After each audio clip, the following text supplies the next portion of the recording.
Assalamualaikum warahmatullahi wabarakatuh. Di sini saya akan menjelaskan sedikit tentang materi untuk daripada kelas PAI kelas 7 SMP sama MTS, yaitu tentang hari Jumat, pengertian dan tata cara pelaksanaan. Nah, dikarenakan kita mayoritas umat Islam banyak laki-laki, wajib kita untuk mengetahui apa itu hari Jumat dan apa saja pengertian-pengertian dari hari Jumat dan tata cara kita melaksanakan sholat Jumat. Oke. Nah, di sini disebutkan hari Jumat itu adalah Sayyidul Ayyam, ya, yang mana arti daripada Sayyidul Ayyam itu tuannya hari. Jadi hari Jumat itu mempunyai keistimewaan dibandingkan hari lain. Nah, kata Jumat juga diambil dari kata jamaah yang artinya berkumpul, yaitu hari berkumpulnya umat muslim untuk melaksanakan kebaikan berupa sholat Jumat. MSI. Nah, Imam Syafi'i menjelaskan sunnahnya mandi pada hari Jumat itu, meskipun sholat Jumat itu dilaksanakan pada waktu sholat zuhur, ya, namun mandi pada hari Jumat itu boleh dilakukan semenjak dini hari setelah terbit fajar. Salah satu hadis menerangkan bahwa siapa yang mandi pada hari Jumat dan mendengarkan khutbah pada hari Jumat, maka Allah SWT akan mengampuni dosa di antara dua Jumat.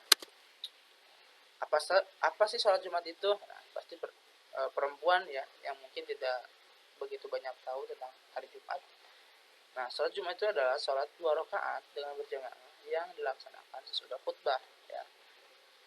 Sesudah sholat Jumat sesudah khutbah Jumat pada waktu zuhur di hari Jumat. Nah, hukumnya apa? Hukumnya wajib bagi laki-laki yang sudah memenuhi syarat.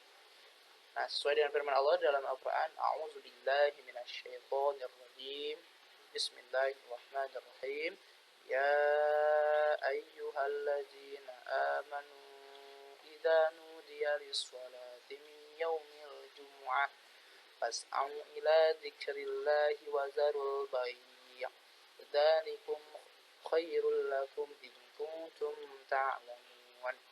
Wahai orang-orang yang beriman, apabila diseru untuk menunaikan sholat di hari Jumat, maka mengingat Allah, maka bersegeralah kamu kepada mengingat Allah dan tinggalkan jual beli. Itu di dalam surah Al-Jumu'ah ayat 9. Nah, pada Jumat itu ada ketentuan-ketentuan pada sholat Jumat. Yang pertama, syarat bagi sholat Jumat, ya. Pertama itu harus Islam, kedua itu harus dewasa, dan anak-anak tidak diwajibkan, maksudnya belum balik, ya.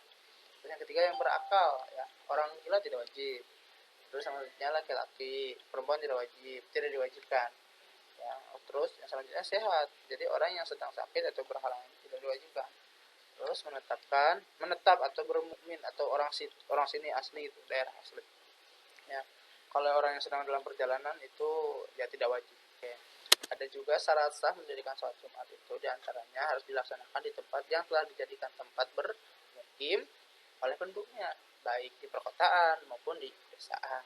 Oleh karena itu tidak sah mendirikan sholat Jumat di ladang-ladang yang penduduknya hanya singgah di sana untuk sementara waktu saja. Yang kedua juga dilaksanakan secara berjamaah sholat Jumat itu, ya. Tidak sah hukumnya apabila sholat Jumat itu dilaksanakan sendiri-sendiri, ya. Para ulama juga berbeda pendapat tentang jumlah orang untuk dapat mendirikan sholat Jumat. Cuman sebagian ulama mengatakan minimal 40 orang dan ada yang mengatakan minimal 2 orang juga. Nah, yang ketiga dilaksanakan nyawa itu waktu zuhur, ya. Hal ini sesuai dengan hadis Nabi sallallahu alaihi wasallam an Anas bin Malik radhiyallahu anhu anin Nabi sallallahu alaihi wasallam kana yusallil jumu'ata hina tamilus syamsu. Rawahu Bukhari, ya. Dari Anas bin Malik, sesungguhnya Rasulullah SAW bersabda, sholat Jumat itu ketika matahari telah tergelincir. Hadis riwayat Bukhari. Nah, yang selanjutnya, sholat Jumat itu dilaksanakan dengan didahului 2 khutbah. Oke. Nah, khutbah Jumat. Itu merupakan nasihat, ya, dan tuntunan ibadah yang disampaikan oleh khatib kepada jamaah sholat Jumat. Nah, di sini ada beberapa rukun. Rukun sholat Jumat itu, khutbah Jumat maksudnya, ya. Rukun khutbah Jumat itu pertama mengucapkan pujian kepada Allah SWT. Yang kedua membaca sholawat atas Rasulullah SAW, terus mengucapkan waqal syahadat, terus berwasiat oleh khatib, ya. Terus membaca Al-Quran pada salah satu 2 khutbah, dan juga terakhir itu berdoa untuk semua umat Islam pada khutbah yang kedua. Yang salat selanjutnya itu ada syarat khutbah Jumat itu. Yang pertama, khutbah Jumat itu dilaksanakan tepat siang hari ya, saat matahari tinggi dan mulai bergerak condong ke arah barat. Tidak malam hari, itu nggak ada salat Jumat malam hari. Kali di negara lain itu kita di sini malam, di sana siang, ya mereka salat Jumat, kita lagi enggak. Beda tempat. Terus ada khutbah Jumat itu dilaksanakan dengan berdiri jika mampu ya. Kalau misalkan nggak ada kaki ya nggak, berarti di bawah duduk. Terus khotib itu hendaklah duduk di antara dua khutbah. Terus khutbah itu disampaikan dengan suara yang keras dan jelas ya. Jangan nggak boleh. Jadi harus suara yang benar-benar lantang, supaya kenapa? Supaya para jemaah sekalian itu mendengarkan apa isi dari pada khutbah kita. Terus khutbah itu dilaksanakan secara berturut-turut jarak antara keduanya. Jadi jangan gini. Khutbah pertama misalkan jam 12, terus pada kemana dulu, lalu khutbah kedua itu nggak boleh ada di situ ya.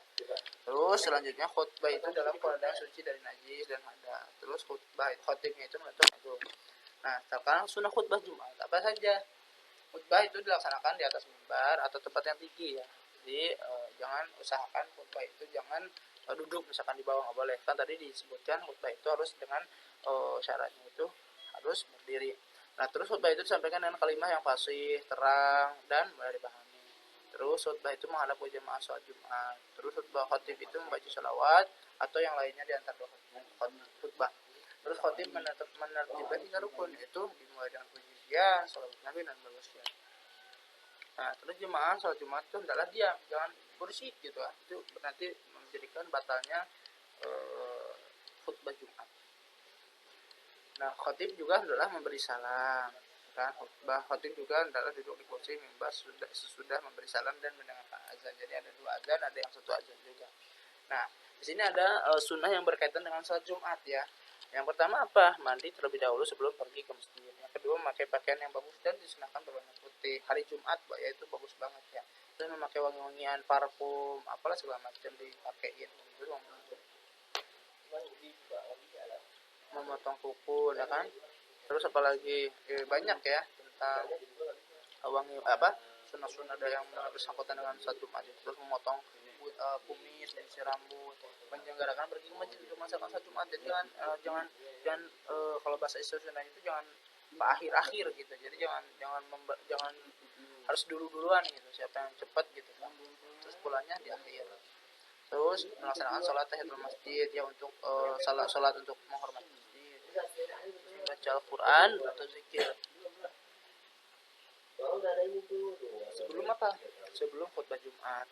Nah, memperbanyak doa dan sholawat atas Nabi Muhammad SAW. Apalagi hari Jumat gitu ya, tentu dianjurkan untuk memperbanyak sholawat kepada Nabi Muhammad. Contoh Allahumma sholli wa sallim alaihi sampai sebanyak mungkin ya kan, seperti itu.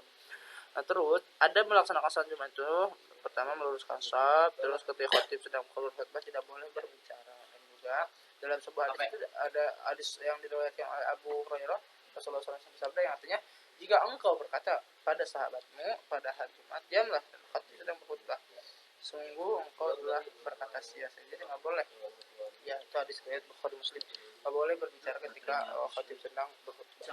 Nah, hikmahnya apa ya kan? Apa